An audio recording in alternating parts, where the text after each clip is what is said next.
yasemukana baba mwenyanga.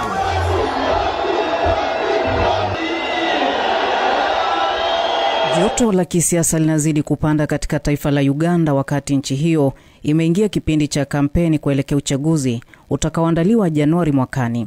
Baada ya uchaguzi mkuu uliokamilika hivi punde katika nchi jirani ya Tanzania, lakini pia uliokumbwa na vurugu, mauaji na uharibifu wa mali, ulimwengu sasa umeelekeza macho yake kufuatilia kwa karibu matukio nchini Uganda, ambako kama tu inavyoshuhudiwa nchini Tanzania, upinzani nchini humo umebanwa na serikali ya Rais Kaguta Museveni ambaye ameliongoza taifa hilo kwa zaidi ya miaka 40 sasa.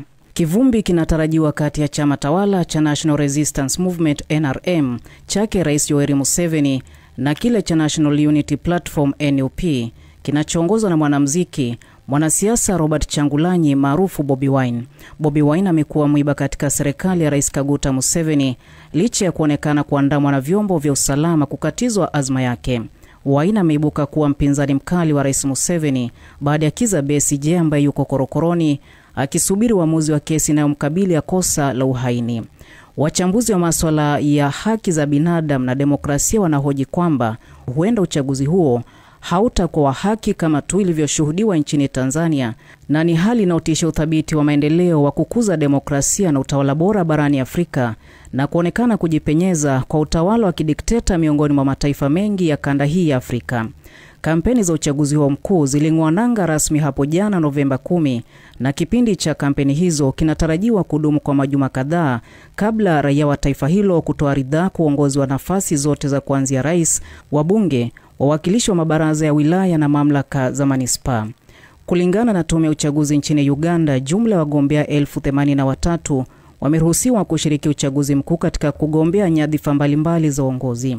Zaidi ya wagombea 2700 wanawania ubunge katika nafasi 519 za ubunge. Uchaguzi huu mkuu utapimana nguvu kati ya chama tawala cha NRM chake Yoweri Kaguta Museveni na kile cha NUP cha mwanamuziki na mwanasiasa Robert Kyagulanyi maarufu Bobi Wine. Katika uchaguzi mkuu uliopita mwaka wa 2021, chama tawala cha NRM kilipata jumla wabunge 342 huku NUP kikipata viti 57 pekee, na vyama vingine vilivyopata wabunge ni UPC, DP na FDC, huku wabunge 69 wakichaguliwa kama wagombea huru. Uchaguzi mkuu wa Uganda mwaka wa 2026 utafanyika Januari 15.